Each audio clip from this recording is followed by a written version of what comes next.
Payg'ambarimiz sollallohu alayhi vasallamni vasila qilish duosida qaysi joyga kelganida hojatini so'rab oladi. Shuni bilolmayapman. Iltimos yordam bersangiz. Alhamdulillah, vassalatu vassalamu ala rasulillah. Payg'ambar alayhissalomni vasila qilish duosida oxirida hojatini so'raydi.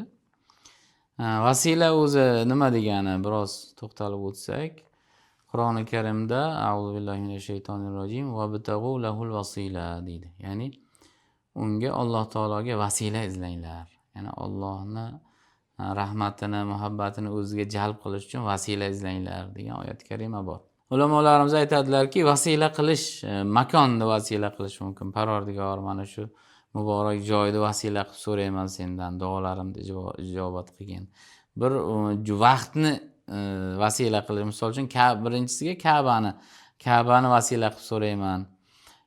Ramazon oyini vaqtni vasila qilish mumkin deydilar. Ramazon oyini vasila qilib so'rayman. Ya'ni Alloh uchun hurmatli bo'lgan bir narsani vasila qilib so'raladi.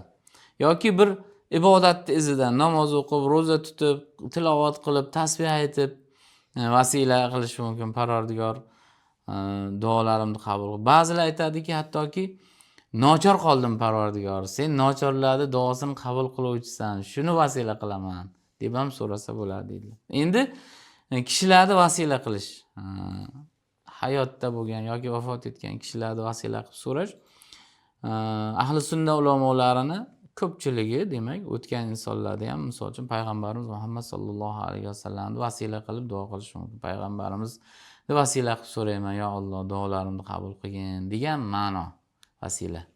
Bundan maqsad boya aytganimizdek, Alloh taolo uchun qadrli bo'lgan narsalarni aytib, Allohdan so'rash. Hadis sharifda keladi, payg'ambarimiz sollallohu alayhi vasallamning oldiga bir ko'zi ko'r kishi keldi. Aytdilar, yo Rasululloh, duo qiling, Alloh shifo bersin. Payg'ambarimiz alayhissalom aytdilarki, xohlasang duo qilaman, xohlasang sabr qilgin, shu holatingga bu senga yaxshiroq dedilar. U duo qiling dedi. Shunda payg'ambarimiz alayhissalom bo'lmasa unga o'rgatdilar. Nima deb duo qilishni o'rgatdilar? Allahumma inni as'aluka wa atawajjahu ilayka bi nabiyyika Muhammadin nabiyyir rahmati inni tawajjahtu bika ila rabbi li hajati hadhihi lituqzali fashaffi'hu fiyya. Tarjimasi: ey Alloh, men sendan so'rayman va senga yuzlanaman.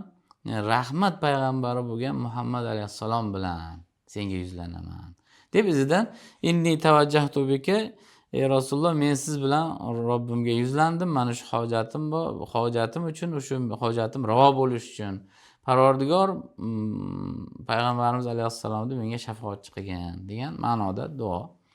Shu duoni aytib duo qilishni unga o'rgatdilar, shu ko'zi ojiz odamga, ya'ni shifo topishi uchun, ko'zlari ochilishi uchun. Shunday mana shu duoni biz ham qilishimiz mumkin. Ahli sunna va jamoa ulamolar mana shu joiz deydilar. Shu duoni qilib, izidan oxirida hojatini so'raydi. Parvardigor, meni shunday hojatlarim bor, ravo qilgin deb so'rashi joiz. Allohu a'lam bissavob.